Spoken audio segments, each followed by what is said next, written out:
سيئات أعمالنا من يهده الله فلا مضل له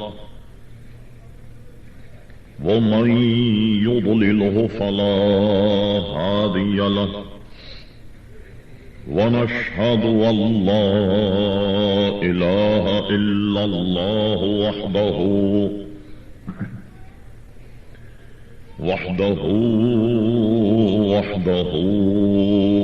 لا شريك له ونشهد أن سيدنا ومولانا محمدا عبده ورسوله أرسله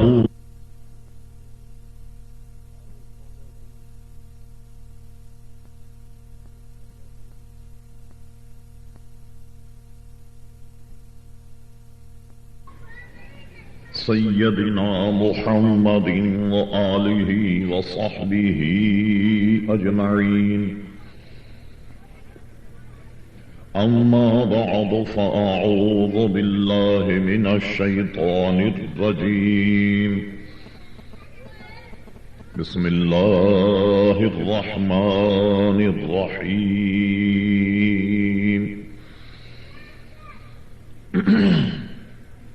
يا أيها الذين آمنوا اتقوا الله حق تقاته ولا تموتن إلا وأنتم مسلمون صدق الله مولانا العظيم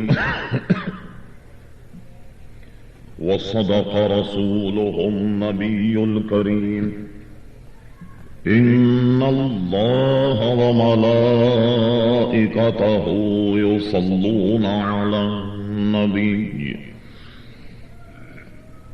يا أيها الذين آمنوا صلوا عليه وسلموا تسليما اللهم صل على سيدنا ومولانا محمد معدن الجود والكرم وآله وبارك وسلم صلاة وسلاما عليك يا سيدي يا رسول الله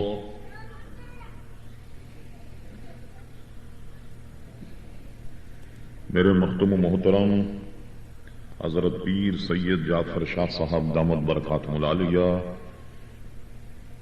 وہ میرے مختوم و محترم حضرت مولانا محمد شفیق نوری صاحب قبلہ مد ظلہ العالی لائق صد احترام حاضرین مجلس، حصول برکت کے لیے قرآن مجید فرقان حمید کی ایک بہت ہی معروف آیت مقدسہ تلاوت کی گئی۔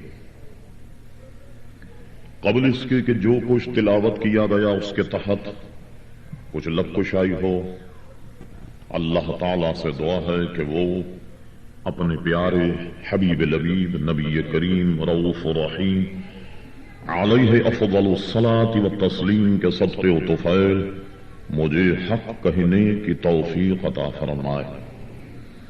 ہم تمام مسلمانوں کو اللہ تعالی حق سن کر حق کو قبول کرنے کی اور اس پر عمل کرنے کی توفیق عطا فرمائے۔ محترم حضرات، جیسا کہ اہلیان علاقہ کی یہ بات علم ہے کہ لگ بھگ 40-50 دن پہلے آپ کے علاقے کے کچھ احباب ایک حادثے میں جان بحق ہو گئے اور انہی کے ایصال ثواب کی غرض سے بعنوان 40واں یہ جلسہ منعقد ہے۔ سب سے پہلے تو ہم سب کی دعا ہے کہ جتنے بھی اس میں مرحومین ہیں اللہ تعالیٰ سب کو غریق رحمت فرمائے اور انہیں جوار رحمت میں جگہ عطا فرمائے، جنت الفردوس مقام عطا فرمائے۔ محترم حضرات، اس مناسبت سے میں نے یہ محسوس کیا کہ آج صرف موت کا تذکرہ کیا جائے۔ موت کیا ہوتی ہے؟ یہ جتنی بھی خالی جگہ ہے سب میں دریاں ڈال دیں تاکہ بیٹھ جائیں لوگ۔ موت کیا ہے جس سے ہم سب غافل ہیں؟ محترم حضرات، یہ آپ کے علم میں رہے یہ بات، ہم سب جانتے ہیں اور ہمارا بنیادی عقیدہ ہے کہ ہم سب پر ایک دن موت آئے۔ ہر جاندار کو موت کا مزہ چکھنا، جو شخص بھی زندہ ہے ایک نہ ایک دن اسے موت آئے گی۔ قانون الہی یہ ہے کل نفس ذائقۃ الموت، ہر جاندار کو موت کا مزہ چکھنا۔ اس سے کوئی شخص بھی مستثنا نہیں، سب کی روح ان کے خالق سے نکالی جاتی۔ اور یاد رہے کہ قانون موت انبیاء کرام علیہم الصلاۃ والسلام پر بھی لاگو ہوتا ہے، شہداء پر بھی لاگو ہوتا ہے، صحابہ کرام علیہم الرضوان پر بھی، اولیاء اعظام پر بھی، ہر شخص پر، بلکہ یہاں تک کہ مسلمان کافر سب کو موت آتی، لیکن اس کے مختلف اسٹیج۔ موت کا منظر ہم نے اپنے ذہنوں سے محو کر دیا، جس کی وجہ سے آج نمازیں چھوڑنا ہمارا معمول بن گیا، جھوٹ بولنا ہمارا معمول بن گیا، بدعملی ہمارا معمول بن گئی، دینداری کے کام سے ہم یکسر دور بھاگنے لگ گئے۔ یہ اسی وجہ سے ہے کہ ہم نے موت کو بھلا دیا۔ اگر موت ہمارے ذہنوں میں رچ اور بس جائے تو صوفیاء اور اولیاء تو یہ علاج بتاتے کہ آدمی کا نفس، آدمی کی طبیعت جب کسی برائی کی طرف کسی کو رغبت دلائے تو اس کو چاہیے کہ وہ موت کو یاد کر لے۔ جب وہ موت کو یاد کر لے تو ظاہر ہے کہ برائی سے رک جائے گا۔ نفس جو بدی کی طرف اس کو رغبت دلا رہا اس سے وہ ٹھہر جائے گا۔ لیکن جب موت کے تصور کو ہم اپنے ذہنوں سے نکال دیں تو نتیجہ یہ ہے کہ جو آپ کے سامنے ہے کہ ہمارے کسی وہم اور گوشے میں بھی یہ بات اب تازہ نہیں ہے کہ ہمیں مرنا۔ عزیزان گرامی، صرف یہی بات آج عرض کرنی، ابتدائی مرحلے میں اپنے ذہن میں یہ بات رکھیے کہ آج ہم کسی مرحوم کے 40ویں کی محفل میں ہم ہیں۔ مجھے بتائیے کیا اس محفل میں کوئی انکار کر سکتا ہے کہ آج ان کا 40واں تو کل ہمارا 40واں ہوگا یا نہیں؟ یا ہم موت سے بچ جائیں گے؟ خوب یاد رکھیے، جہاں یہ محفل اپنے مرحوم کے ایصال ثواب کے لیے ہوتی ہے، وہی یہ محفل جو مرحوم ہیں ان کے اہل خانہ، اہل محلہ، تمام شرکاء مجلس یہ سنیں کہ جیسے آج ان کے لیے محفل ہو رہی ہے، کل شاید ہمارا بھی تیجا ہوگا، ہمارا بھی 10واں۔ جب ایسی محفل میں آپ آئیں تو ایک تو مراد اس محفل میں میت کے ایصال ثواب، ایک تو یہ غرض ہوتی ہے، مگر اس غرض کو کبھی مت بھولیے گا کہ جب ایسی محفل یا ایسی نشست ہو تو آپ ان نشستوں میں شرکت کر کے یہ احساس کیجئے، یعنی اپنی موت کو یاد کیجئے، آپ کو بھی اپنی موت کا احساس۔ عزیزان گرامی، یہی وجہ ہے کہ جو آیت میں نے تلاوت کی، ارشاد باری تعالیٰ ہوا، یا ایھا الذین آمنوا اتقوا اللہ، اے ایمان والو اللہ سے ڈرو۔ کیسے ڈرو؟ جیسے ہم ڈرتے ہیں کہ جب موت کا تذکرہ سن لیں تو کہیں گے اللہ تعالیٰ ہم تو ڈرتے ہیں، صبح جب اٹھے وہی کالے کام، رات میں کوئی تقریر ہم نے سن لی تو ڈرنے لگ گئے اللہ تعالیٰ سے، جہاں وہ تقریر کا اثر ختم ہوا پھر وہی کالے دھندے جو کل جاری تھے سو آج بھی جاری ہیں۔ اس لیے فرمایا سنو، اللہ تعالیٰ سے ایسا ڈرو حقا تقاتہ ہی جیسا ڈرنے کا حق ہے. جلوت میں بھی ڈرو، خلوت میں بھی ڈرو، تنہائی میں بھی ڈرو، مجمع میں بھی ڈرو، گھر کی چار دیواری میں بھی ڈرو، بازاروں میں بھی ڈرو. تو ایسا ڈرو جیسا ڈرنے کا حق ہے.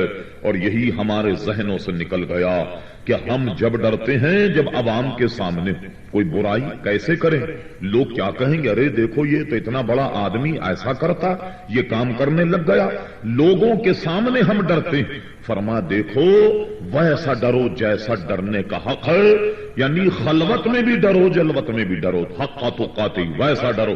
فرما ولا تموتن، اور دیکھو ہرگز نہ مرنا، الا وانتم مسلمون، جب تمہیں موت آئے تو ایسی حالت میں آئے کہ تم مسلمان ہو، تم مومن ہو، ایسی حالت میں تمہیں موت آنی چاہیے. تو دیکھو فرما ولا تموتن، ہرگز نہ مرنا، الا وانتم مسلمون، مگر ایسی حالت میں کہ تم مسلمان ہو. یہی وجہ ہے کہ ہم جب نماز جنازہ پڑھتے ہیں تو اس میں بھی ہم اس کو یاد کرتے ہیں اور کہتے ہیں اللہم من احییتہ منا فاحیہ علی الاسلام ومن توفیتہ منا فتوفہ علی الایمان. اے اللہ تبارک و تعالی تو ہمیں جب زندہ رکھ تو اسلام ہی پر زندہ رکھ، اور تو جب ہمیں موت دے تو ایسی حالت میں ہمیں موت دے کہ ہم مومن ہو، مسلمان. دعا فرمائے اللہ تعالی ہمیں ایسی موت عطا فرمائے کہ حالت ایمان، حالت اسلام پر کلمہ پڑھتے ہوئے ہم اس دنیا سے جائیں. میں عرض کر رہا تھا آج اپنی موت کو یاد کریں جب ہم کسی اصالے ثواب کی محفل میں آئیں. اب آئیے عزیزان گرامی، مختصر وقت میں مختصر تذکرہ موت سے متعلق. انبیاء کو بھی موت آتی ہے، شہید کو بھی موت آتی ہے، مسلمان کو بھی موت آتی ہے، جتنے اللہ کے نیک بندے ان کو بھی موت آتی ہے، کفار مشرکین ان کو بھی موت آتی. لیکن ان میں فرق کیا ہے؟ اللہ اکبر. انبیاء کرام علیہم الصلاۃ والسلام جب ان کا انتقال ہوتا ہے ان کی ارواح ان کے اجسام سے نکالی جاتی، اور اس کے بعد میں اس گھڑی کے بعد کہ ان کی روح ان کے جسم سے نکالی گئی اور دوبارہ پھر ان کے جسموں میں لوٹا دی جاتی، دوبارہ لوٹا دی جاتی، اور وہ اپنی اپنی قبروں میں زندہ ہیں. اور کیسے زندہ ہیں؟ حضرت انس ابن مالک کی مفصل روایت جو بخاری شریف میں موجود ہے، معراج کے بیان اور دیگر کتب میں موجود ہے، ان تمام روایت میں ایک جملہ یہ بھی ہے، حضور صلی اللہ علیہ وسلم فرماتے ہیں شب معراج ہم حضرت موسیٰ علیہ السلام کی قبر سے گزرے تو ہم نے دیکھا کہ موسیٰ علیہ السلام اپنی قبر میں نماز پڑھ رہے ہیں. اب مجھے بتائیے آج کل اس دور کے وہابیہ، اس دور کے بد مذہب دیوبندی، اس دور کے وہ لوگ کہ جو چھوٹے بھائی کا پاجامہ بڑے بھائی کا کرتا پہننے والے، دنیا بھر میں تبلیغ اور جناب کلمہ پڑھانے والے، جو اپنی کتابوں میں لکھتے ہیں کہ نبی تو مر کر مٹی میں مل گیا، حضور علیہ السلام معاذ اللہ وہ تو مر کر مٹی میں مل گئے. میں پوچھتا ہوں بتاؤ دنیا بھر کے وہابیوں جواب دو، اگر نبی مر کر مٹی میں مل گیا تو حضور کا یہ ارشاد کہ ہم حضرت موسیٰ کی قبر سے گزرے ہم نے دیکھا کہ موسیٰ علیہ السلام اپنی قبر میں نماز پڑھ رہے ہیں، یہ بات درست ہوگی؟ پھر نہیں. معلوم ہوا کہ اہل سنت و جماعت کا مذہب درست ہے کہ انبیاء پر ایک قانونی، ایک کاغذی کاروائی جس کو تصور کریں کہ ان کی ارواح ان کے اجسام میں سے نکالی گئی اور بعد میں ان کے اجسام میں لوٹا دی گئی، اور وہ ایسے زندہ ہیں کہ اپنی قبروں میں نماز بھی پڑھ رہے. بھئی یہی ہے نا اہل سنت و جماعت کا ایمان. وہ کیماڑی میں ایک ہیڈ کوارٹر ہے، آپ نے دیکھا ہوگا. ہم تو میلاد النبی جب مناتے ہیں تو جناب سارے پوسٹر وہ لگا دیتے ہیں کہ حضور وفات پا گئے. دیکھا ہوگا آپ نے، حضور وفات پا گئے، وفات النبی، یہ پوسٹر وہ لگا دیا کرتے ہیں. اب غور فرمائیے کہ حضور فرماتے ہم نے دیکھا کہ موسیٰ علیہ السلام اپنی قبر میں نماز پڑھ رہے ہیں. معلوم ہوا کہ وہ اپنی قبروں میں زندہ ہیں. اب ایک ایک اصولی بات ذہن میں رکھیے، چونکہ اس کا تعلق حیات النبی کے عنوان سے ہے، اس لیے ہم اس پر اتنا زور نہیں دیں گے، صرف ضمناً عرض کریں یہ جو حیات آدمی کے بدن میں پائی جاتی روح کے سبب سے، جو آپ دیکھتے ہیں ہم زندہ ہیں، روح ہمارے بدن سے نکل جائے ہم پر موت واقع ہو جاتی عام طریقے سے، جس سے آدمی موت کہتا ہے وہ کیا ہے کہ آدمی کے جسم سے روح نکل جاتی۔ اچھا اب یہ دیکھیے کہ روح جب آدمی کے بدن میں ہے، یہ روح حیات کی خالق ہے، یہ ہے کیا؟ میں اس کو بہت آسان کر کے پھر بتاؤں گا آپ کو، ایک ذہن میں خاکہ رکھیے۔ جو آدمی کے بدن میں روح ہے جس کی وجہ سے ہم چلتے پھرتے ہیں، تو یہ روح ہے کیا؟ یہ کیا حیات کو پیدا کرنے والی ہے؟ نہیں، علماء فرماتے ہیں اور خود قرآن مجید نے بھی کہا کہ روح حیات کی خالق نہیں ہے بلکہ سبب حیات ہے۔ تو حیات کا پیدا کرنے والا کون ہے؟ قرآن مجید فرقان حمید سنیے، ارشاد باری تعالیٰ ہوا خلق الموت والحیات، ہم نے ہی حیات کو پیدا کیا اور ہم ہی نے موت کو پیدا کیا۔ معلوم ہوا کہ موت اور حیات کا پیدا کرنے والا اللہ تبارک و تعالیٰ۔ تو یہ جو زندگی ہم میں پائی جاتی ہے، جو ہم زندہ ہیں، یہ کس لیے زندہ ہیں؟ تو روح حیات کا سبب ہے، روح حیات کا سبب ہے، خالق حیات نہیں۔ اب اس کو میں اور آسان کر کے سمجھاتا ہوں۔ یہ دیکھیے کہ ماں اور بچہ، ماں اور باپ یہ بچے کے خالق نہیں، خالق اللہ تبارک و تعالی، اور بچے کی پیدائش کا سبب ماں اور باپ ہے۔ بغیر ماں اور باپ کے سبب کے بچہ تولد نہیں ہوتا۔ یہ بچے کے خالق نہیں ہیں بلکہ یہ سبب ہے۔ اچھا اب دیکھیے، جب بغیر باپ کے بچہ تولد نہیں ہوتا تو حضرت مریم علیہ السلام کا قصہ موجود ہے کہ ان کی طرف حضرت جبریل علیہ السلام بڑھے، انہوں نے ایک شخص کو، ایک آدمی کو ٹھیک جو بشری صورت میں تھا اپنی طرف آتا ہوا دیکھا تو وہ سہم گئی، ڈر گئی۔ انہوں نے کہا تم کون ہو؟ تو وہ تھے جبریل علیہ السلام۔ کہنے لگے مت گھبراؤ، انا رسول ربک، میں اللہ کا بھیجا ہوا رسول ہوں، وہ فرشتوں کے رسول۔ حضرت مریم نے کہا کائے کے لیے آئے؟ تو وہ کہنے لگے، قرآن مجید نے اس کو یوں نقل کیا کہ حضرت جبریل علیہ السلام نے کہا لی احبا لکے غلامن زکیہ، میں تمہیں ستھرا بیٹا بخشنے آیا، پاک صاف بیٹا میں تمہیں بخشنے آیا ہوں۔ لی احابا لکے غلامن زکیہ، میں تمہیں بیٹا بخشنے آیا ہوں۔ یہ جو آج کل توحید کے ٹھیکیدار ہیں، جو توحید توحید توحید مواحد مواحد مواحد، بڑا چرچا ہمارے دور میں ہے۔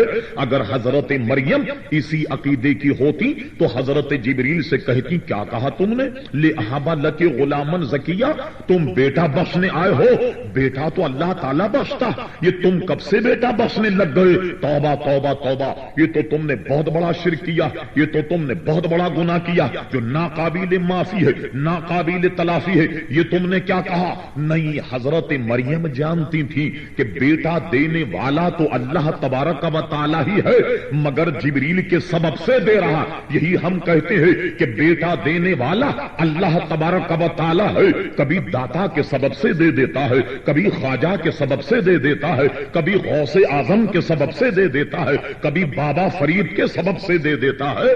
دینے والا تو اللہ تبارک و تعالی۔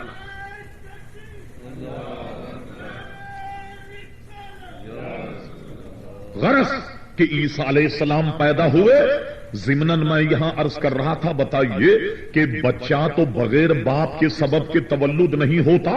حضرت عیسیٰ علیہ السلام بن باپ کے پیدا ہوئے یا نہیں؟ معلوم ہوا کہ باپ بچے کے پیدائش میں بچے کا خالق نہیں ہے، وہ تو سبب ہے پیدائش کا۔ رب کریم کے دستے قدرت کو کون پکڑ سکتا ہے؟ وہ اگر چاہے تو بغیر باپ کے سبب کے بھی بچے کو تولد فرما دے۔ اچھا صاحب، ماں اور باپ یہ دونوں سبب ہیں۔ اچھا یہ بتائیے کہ حضرت آدم علیہ السلام جب پیدا ہوئے تو ماں اور باپ یہ دونوں کے سبب کے بغیر پیدا ہوئے یا نہیں؟ دیکھیں نہ وہاں ماں ہے نہ باپ ہے، تو اللہ تبارک و تعالی نے جب چاہا حضرت آدم علیہ الصلوۃ والسلام کو بغیر ماں اور باپ دونوں کے سبب کے بغیر پیدا فرما دیا۔ کہنا میں یہ چاہتا تھا کہ روح پیدائش، روح جو ہے یہ آدمی کے بدن میں حیات کا خالق نہیں، سبب حیات ہے۔ تو اللہ تعالی اگر چاہے تو انبیاء کرام علیہم السلام کے بدن میں بغیر روح کے سبب کے بھی اگر حیات کو پیدا کر دے تو آپ کو کیا تکلیف؟ کسی کو کیا تکلیف ہے اگر بغیر روح کے سبب کے حیات پیدا ہو جائے؟ تو آپ کہیں گے مولانا یہ کیا بات ہے؟ چلو یہ مان لیا جائے کہ ایسا ہو سکتا ہے، مگر فی الواقع ایسا ہوا تو نہیں ہے۔ تو لیجئے ہم صرف دلیل عرض کر کے آگے اپنے مقصد کی طرف چلتے۔ میں نہیں کہتا، حضرت علامہ شاہ عبد الحق محدث دہلوی رحمت اللہ تعالی نے مدارج النبوت کی دوسری جلد میں اس حدیث کو نقل فرمایا۔ فرماتے ہیں حضور علیہ السلام کا وصال ہوا۔ جب آپ کا وصال ہوا یہ تو پرچے اتنے آ گئے کہ اس کے جواب ہی میں تقریر پوری ہو جائے۔ بہرحال درود شریف اللہم صلی اللہ سیدنا مولانا محمد معدن الجود والکرم وآلہ وبارک وسلم صلاۃ وسلام علیک یا سیدی یا رسول اللہ۔ غرض فرماتے ہیں کہ جب حضور کا وصال ہوا تو آپ کبھی قبرستان جاتے، آپ نے دیکھا کہ جب مردے کو دفنایا جائے تو ایک آدمی قبر میں اترتا، میت کا منہ دکھانے کے لیے اس کے سرہانے اور گویا اس کے کمر کا بند کھول کر، اور چہرہ جب اس کے اعزا دیکھ لیں تو دیکھنے کے بعد چہرے کو بند کر کے وہ قبر سے نکل جاتا، اور پھر اس کے بعد قبر بند کر دی جاتی۔ جب حضور کو قبر انور میں اتارا تو اس وقت قبر میں کون تھے؟ اللہ اکبر، اس وقت قبر میں تھے حضرت قسم ابن عباس، حضرت عبداللہ کے بھائی، حضرت عباس کے صاحبزادے، حضور علیہ السلام کے سگے چچازاد بھائی، وہ قبر میں تھے۔ کیا فرماتے ہیں کہ سب نے حضور کا دیدار کیا۔ دیدار کرنے کے بعد جب قبر بند کرنے کا موقع آیا، کہتے میں وہ شخص تھا کہ حضور کا دیدار سب کے آخری میں کیا، میرے بعد حضور کا کوئی دیدار نہیں کر پایا۔ بھئی یہ پرچے پہلے ہی بہت ہو گئے صاحب، تو ایک جلسہ آپ ایسا کریں کہ صرف پرچوں کا جواب دیا جائے، ہاں ورنہ مضمون رہ جائے گا جو بات مجھے عرض کرنی۔ درود شریف پڑھیں، اللہم صلی اللہ سیدنا مولانا محمد معدن الجود والکرم وآلہ وبارک وسلم صلاۃ وسلام علیک یا سیدی یا رسول اللہ۔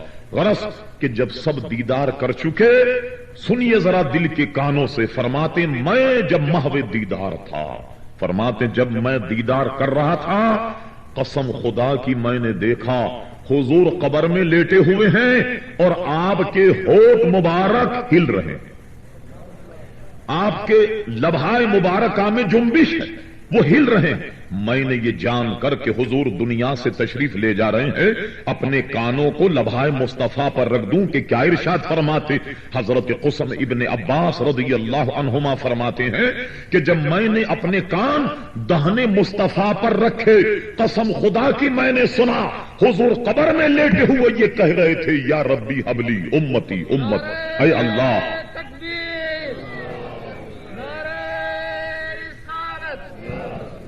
میری امت مجھے ہدا کر دے، میری امت مجھے عطا فرما دے، میری امت کے امور میرے سپرد فرما دے۔ اب میں آپ سے پوچھتا ہوں، بتائیے، خود انصاف کیجئے کہ روح حضور کے جسم سے نکلی یا نہیں؟ حضور قبر میں موجود ہیں اور قبر میں ہوتے ہوئے آپ کے لبوں کا ہلنا، ایمان سے کہو یہ اس بات کی دلیل ہے یا نہیں کہ روح تو مصطفیٰ میں موجود نہیں، مگر حیات سے ایک لمحے بھی مصطفیٰ کا بدن خالی نہیں ہے۔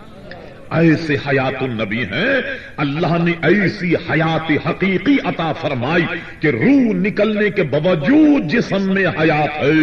یہی مذہب اہل سنت و جماعت کا عزیزان گرامی ہے۔ تو میں عرض یہ کر رہا تھا کہ روح تو ان کی بھی نکالی جاتی ہے مگر ان کی اجسام میں لوٹا دی جاتی ہے، اور ان کا وصال، ان کا انتقال اعلی حضرت امام اہل سنت مجدد دین و ملت پروان شمع رسالت عظیم البرکت عظیم المرتبت مولانا الشاہ احمد رضا خان فاضل بریلوی علیہ رحمت قوی یوں ترجمہ کرتے ہیں کہ انبیاء کو بھی اجل آنی ہے، انبیاء کو بھی اجل آنی ہے مگر ایسی کہ فقط آنی ہے. اور کیجئے جو لطافت اس میں ہے، انبیاء کو بھی اجل آنی ہے مگر ایسی کہ فقط آنی ہے. پھر اس آن کے بعد ان کی حیات مثل سابق وہی جسمانی ہے. کہتے ہیں یہ گھڑی جب گزر جائے تو ان کی حیات میں جو پہلے تھی اور اب اس میں کوئی فرق نہیں ہے. یہ تو ہے انبیاء کرام علیہم الصلاۃ والسلام کا وصال اور ان کی موت. عزیزان گرامی تو معلوم ہوا کہ ہماری موت اور ان کی موت میں زمین آسمان کا فرق ہے. ان کے وصال ہماری موت میں زمین اور آسمان کا فرق. کیا آپ نے نہیں دیکھا؟ صحیح ستہ میں حدیث موجود ہے کہ حضرت اسرائیل ملک الموت تشریف لائے، حاضر ہوئے حضرت موسیٰ کی بارگاہ میں. تو حضرت موسیٰ نے فرمایا کون ہوں؟ تو انہوں نے وہی تیور چڑھا کر جیسے دوسروں سے مخاطب ہوتے تھے کہا کہ میں ہوں ملک الموت، تمہاری روح قبض کرنے آیا ہوں. اللہ کے نبی کو جلال آ گیا، ایک جناب تھپڑ رسید کر دیا ملک الموت کی، آنکھ پھوڑ دی. جناب آنکھ پھوڑ دی. یہ پھوٹی ہوئی آنکھ لے کر پہنچے رب کے دربار میں کہ مولا تو نے گویا ایسے کے پاس بھیج دیا جو مرنا نہیں چاہتا. رب کریم سب جانتا ہے. فرمایا ہوا کیا؟ کہا ہم گئے حضرت موسیٰ کی بارگاہ میں تو ہم نے کہا کہ ہم ہیں وہ فرشتے تمہاری روح قبض کرنے آئے اور انہیں جلال آ گیا اور انہیں ایسا مارا کہ ہماری آنکھ پھوڑ دی. رب کریم نے آنکھ عطا فرمائی اور فرما جاؤ اب کی مرتبے قرینے طریقے سے کہنا کہ میں اللہ کا بھیجا ہوا آیا ہوں، آپ کے زندگی دن پورے ہو گئے. رب کریم نے آپ کو یاد فرمایا. اور اگر وہ ابھی مرنا نہیں چاہتے، ابھی وہ نہیں آنا چاہتے تو قریب میں ایک گائے کھڑی ہوگی، اس پر ہاتھ رکھ دینا. جتنے بال تمہاری ہتھیلی کے نیچے آئیں اتنی عمر موسیٰ علیہ السلام کی اور بڑھا دی جائے. لیجیے حضرت اسرائیل آئے تو حضرت موسیٰ سے قرینے طریقے سے کہا اور یہ کہا کہ رب کریم کا یہ بھی اذن ہے کہ اتنی اتنی عمر آپ کی اور بڑھا دی جائے. فرمایا اچھا اتنے سال اگر عمر بڑھ گئی تو پھر کیا ہوگا؟ ان کا ساتھ پھر چلنا تو پھر بھی پڑے گا. فرما نہیں ہے، جلنا جب بھی ہے لہذا ابھی ہمیں لے چلو. اب میں آپ سے پوچھتا ہوں جو یہ کہے کہ ہم میں نبی میں کیا فرق، جیسے اس کی دو ٹانگیں ہماری ٹانگیں، جیسے اس کے دو ہاتھ ہمارے ہاتھ، جیسے اس کی دو آنکھیں ہماری دو آنکھیں، جیسے اس کے کان ہمارے کان. مجھے بتائیے صاحب آپ کو مہلت ملے گی؟ آپ کہیں کہ بھائی حضرت اسرائیل ذرا ٹھہریے، میں نے اللہ کی راہ میں کبھی دھیلا بھی نہیں دیا. اب مجھے جب پتا چل گیا کہ موت کا وقت آ گیا تو لیجئے ذرا تجوری کی چابی کھول کر ایک مسجد بن رہی ہے، سنا ہے کہ اس کی چھت میں کچھ سریا کم پڑ گیا ہے، لہذا کچھ پیسے مسجد میں دے دوں، 1-2 منٹ کا وقفہ دیجئے. کہ نہیں، 1 منٹ کا وقفہ بھی نہیں ملے گا، 1 سیکنڈ کا وقفہ بھی نہیں ملے گا.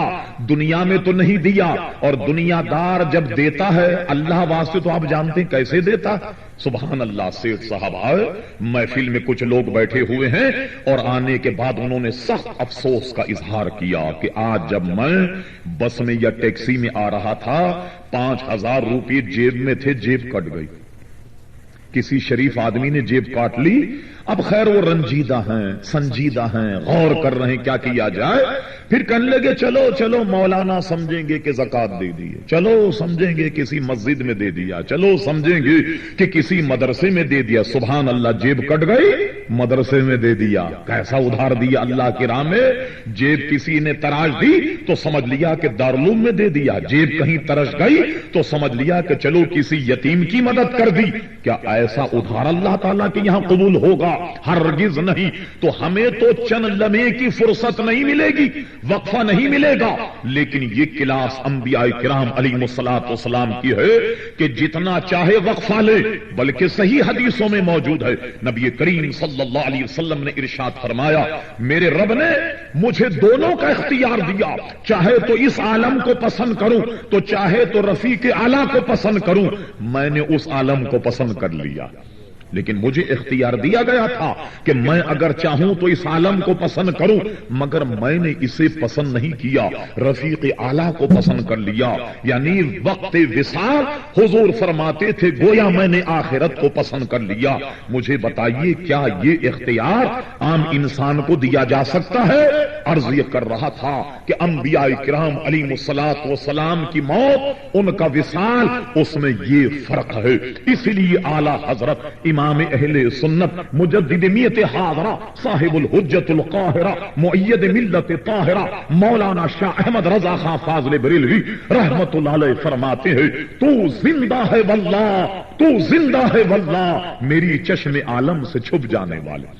ہماری چشموں سے تو چھپے ہوئے ہیں، ہماری آنکھوں سے اوجھل ہیں، لیکن حقیقت یہ ہے کہ حضور علیہ الصلوۃ والسلام اپنی قبر انور میں زندہ ہیں، زندہ ہیں۔ الحمدللہ یہ اہل سنت و جماعت کا عزیزان گرامی ایمان۔ اب دیکھیے ان کی موت میں ہماری موت میں کیا فرق ہے، جو برابری کا دعویٰ کرے لگ۔ اب میں عرض کر رہا تھا ہماری موت، اللہ اللہ فرمایا گیا حدیث شریف میں کہ جب موت آتی جس کو ہم نے ذہن کے کسی گوشے میں بسا رکھا، ٹھیک ہے آئے گی، جب آئے گی دیکھا جائے گا، تو جانتے ہو کیسے آئے گی؟ فرما کسی آدمی کو 150 تلواریں ماری جائیں، اس کی تکلیف کم ہے، مگر موت اس سے بھی سخت ہے۔ آپ دیکھیے ہماری ماں بہنیں کھانا پکاتے وقت، پیاز کاٹتے وقت اگر کہیں انگلی کٹ جائے تو صاحب کو الٹیمیٹم مل جائے گا، جناب کھانا ہوٹل سے منگا لیجئے گا، جب ہم پیاز کاٹ رہے تھے تو انگلی کٹ گئی ہے ہماری، تو 150 تلواریں کسی کو لگے، اس کی اذیت کا کوئی اندازہ لگا سکتا ہے؟ فرمایا کہ 150 تلواریں ماری جائیں، اس کی اذیت کم ہے، مگر موت اس سے بھی دردناک ہے، اس سے بھی کربناک۔ اور وہ باب وفات النبی صلی اللہ علیہ وسلم میں ہے کہ حضور وصال کے وقت ایک پانی کا کٹورا تھا آپ کے قریب، اس میں ہاتھ ڈالتے ٹھنڈے پانی، اور ہاتھ کو اس طریقے سے بھگو کر اپنے چہرے پر پھیر کر کہتے اف سکرات الموت، موت کی تکلیف بہت زیادہ، موت کی تکلیف بہت زیادہ۔ اب جانتے آدمی پر کیا بیتتی ہے؟ ایک اور حدیث شریف میں حضور سے پوچھا گیا صلی اللہ علیہ وسلم، یا رسول اللہ صلی اللہ علیہ وسلم یہ بتائیے کہ موت کیا ہے؟ آپ نے فرمایا موت ایک کانٹے دار درخت کا نام، موت ایک کانٹے دار درخت کا نام۔ آپ کہیں گے یہ کیا بات ہوئی کہ موت کانٹے دار درخت کا نام؟ ایک حدیث اور معاونت کرتی ہے سمجھانے کے لیے۔ حضور سے پوچھا گیا صلی اللہ علیہ وسلم، یا رسول اللہ صلی اللہ علیہ وسلم یہ بتائیے جب آدمی کو موت آتی اسے کیا محسوس ہوتا ہے، کیا معلوم ہوتا ہے جب موت کا وقت ہوتا ہے؟ اس لیے کہ ہم اور آپ یہ دیکھتے ہیں کسی آدمی کو مرتے ہوئے وہ پلنگ پر لیٹا ہوا، چپ چاپ سے ہم نے دیکھا کہ ایک ذرا سا اس پر وقفہ آیا، سو سو کی آواز آئی، روح بدن سے نکل گئی، ہم سمجھتے ہیں کہ بہت آسان مرا، کوئی اذیت نہیں ہوئی ہوگی، کوئی تکلیف نہیں ہوئی، کسی تکلیف اور اذیت کا اس کو احساس ہی نہیں ہوا۔ یہ ہماری اٹکل، یہ ہماری سمجھ ہے، لیکن حضور کیا فرماتے ہیں کہ جب آدمی پر موت آتی ہے تو پوچھا گیا اس پر کیا بیتتی، کیا معلوم ہوتا؟ حضور علیہ الصلوۃ والسلام نے فرمایا کہ جب اس کی روح اس کے جسم سے نکالی جاتی ہے تو اس وقت جس کو ہم جان کنی کا عالم کہتے ہیں، ایسا لگتا ہے کوئی قوی، کوئی طاقتور آدمی گویا ایک درخت ہے جو اس مرنے والے کے بدن میں گھسا ہوا، قوی طاقتور آدمی اس درخت کو سرہانے کی طرف سے اس کے بدن میں سے کھینچ رہا ہے، یہ محسوس ہوتا ہے مرنے والے پر۔ اب آپ قیاس کیجئے کہ ایک درخت ہے، اس کے پتے، اس کی ٹہنیاں اور جناب وہ سارا کا سارا درخت اس کی گوشت میں، اس کے پوست میں، اس کی رگوں پے میں، یہ ہڈیوں میں اس کے گھسا ہوا، اور کوئی آدمی اس کو سرہانے کی طرف سے کھینچ رہا ہے، بڑا طاقتور۔ قیاس یوں کیجئے کہ آپ کے پیر میں کوئی کانٹا چبھ جائے، کانٹا چبھ جائے تو آپ جانتے ہیں کہ بدن میں سب سے مضبوط ترین مقام ایڑی ہے، آپ دیکھیے اس ایڑی میں کوئی کانٹا گھس جائے اور وہ اندر کو پہنچ جائے، بڑے سے بڑا طاقتور آدمی وہ ایڑی اپنی کسی کو دے، بھائی ذرا کرید کر کے اس میں سے کانٹا نکال دو، چنانچہ وہ کانٹا کرید رہا ہوگا، ہے بہت بڑے لگتے ہیں پہلوان، 2.5 من کی لاش ہوگی، لیکن جب پیر کو کریدا جائے، کانٹے کو پکڑ جب نکالا جائے تو بڑے بڑے جی وٹ کے زبان سے اف نکل جائے گی، اتنی تکلیف ہوگی۔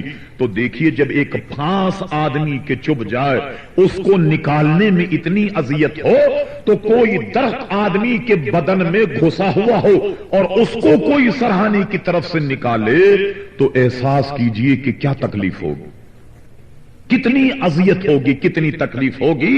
تو عزیزان گرامی یہ باتیں تو سمجھانے کے لیے بیان کی گئیں، جس سے نتیجہ یہ نکالیے کہ آدمی کو مرتے وقت بڑی تکلیف ہوتی، بڑی اذیت ہوتی۔ یہی وجہ ہے کہ ہمیں حکم دیا گیا، سنیے ذرا دل کے کانوں سے، کہ جب کسی کو آپ دیکھیں کہ وہ بالکل جان کنی کے عالم میں، آخری لمحات اس پر ہیں، تو اس کو حکم مت کرو کہ کلمہ پڑھ، کلمہ پڑھ، اس لیے کہ اس پر ایسی اذیت کا عالم ہے کہ آپ کے امر کرنے میں کہ پڑھ کلمہ، پڑھ کلمہ، خدا نہ خواستہ کہیں اپنی اذیت و تکلیف میں یہ نہ کہہ دے کہ نہیں پڑھتا کلمہ اور دنیا سے چلا جائے، تو یہ اس کے لیے کتنی بدفعلی ہوگی۔ یہ اچھی بات تو نہیں، کوئی اچھی بات تو نہیں ہوگی۔ تو اب دیکھیے جب آدمی کو آپ ایسے عالم میں دیکھیں کہ وہ جان کنی کا وقت ہو، تو آپ اسے یہ مت کہو کہ کلمہ پڑھ، بلکہ اس کے سرہانے پڑھنے لگ جاؤ، لا الہ الا اللہ محمد رسول اللہ صلی اللہ علیہ وسلم، لا الہ الا اللہ محمد رسول اللہ صلی اللہ علیہ وسلم، اشہد ان لا الہ الا اللہ واشہد ان محمدا عبدہ ورسولہ صلی اللہ علیہ وسلم، یہ پڑھنے لگ جاؤ۔ وہ اپنے اذیت سے جہاں بھی فارغ ہوگا، جب آپ کا کلمہ سنے گا تو خود بھی کلمہ پڑھنے لگ جائے گا، نتیجتاً کہ اس دنیا سے کلمہ پڑھتا ہوا جائے گا۔ یہ بڑی خوش نصیبی کی عزیزان گرامی موت ہے کہ آدمی کلمہ پڑھتا ہوا جائے۔ مگر ہاں سنیے، مجھے ضمناً یاد آ گیا کہ چند آدمی ایسے ہیں کہ جن کو مرتے وقت کلمہ نصیب نہیں ہوگا۔ سنیے وہ کیا، حدیث شریف میں فرمایا گیا کہ ایک صحاب بالکل جان کنی کے عالم میں، ان کی روح ان کے جسم سے جدا ہونے کا وقت، عین اس وقت میں لوگوں نے کہا کلمہ پڑھو، کلمہ پڑھو۔ وہ کہنے لگے مجھے یاد ہے، ان کی زبان پہ نہیں آ رہا۔ لوگ دوڑتے ہوئے رسول اللہ صلی اللہ علیہ وسلم کے دربار میں گئے کہ حضور فلاں آپ کا غلام جان کنی کے عالم میں ہے اور اس کی زبان پر کلمہ نہیں آ رہا۔ حضور نے کیا کیا؟ حضور صلی اللہ علیہ وسلم فوراً اس کی والدہ کے پاس گئے، اس کی اماں کے پاس گئے، فرما بڑی بی کیا تم اپنے بیٹے سے ناراض ہو؟ بڑی بی نے کہا ہاں میں اپنے بیٹے سے ناراض ہوں۔ کیوں ناراض ہو؟ سنیے ناراضگی کی وجہ کیا، کہ وہ ساس کو کھانا نہیں دیتی تھی؟ نہیں۔ ساس کو مارتی تھی؟ نہیں۔ بھائی کیا کرتی تھی؟ ساس کو کوئی اذیت دیتی تھی؟ نہیں۔ یہ ہماری ماں بہنیں بھی سن رہی ہوں گی، جہاں بیٹھی ہوں وہاں کو جو بہویں بھی بیٹھی ہوں گی، ساسیں بھی بیٹھی ہوں گی، دونوں ہی سن لے، ساس بھی اور بہو بھی، دونوں سنیں۔ بھائی کیا وجہ ہے، کیوں ناراض؟ وہ کہنے لگی کہ میں اپنے بیٹے سے اس لیے ناراض ہوں کہ اس کی بیوی جب مجھ پر گرم ہوتی، مجھ پر جناب جب وہ برہمی کا اظہار کرتی، یہ چپ چاپ بیٹھ کر تماشا دیکھتا، اپنی بیوی کو منع نہیں کرتا تھا، میں اس لیے ناراض۔ حضور علیہ السلام نے فرمایا بڑی بھی ایسا کرو کہ اپنے بیٹے کو معاف کر دو، اپنے بیٹے کو معاف کرو۔ انہوں نے کہا نہیں یا رسول اللہ میں معاف نہیں کرتی۔ حضور نے اس کے ذہن کو سمجھانے کے لیے فرمایا کہ صحابہ کرام علیہم رضوان سے بہت ساری لکڑیاں جمع کرو اور لکڑیاں جمع کرنے کے بعد میں اس میں آگ لگاؤ اور اس کے بیٹے کو دہتی ہوئی آگ میں ڈال۔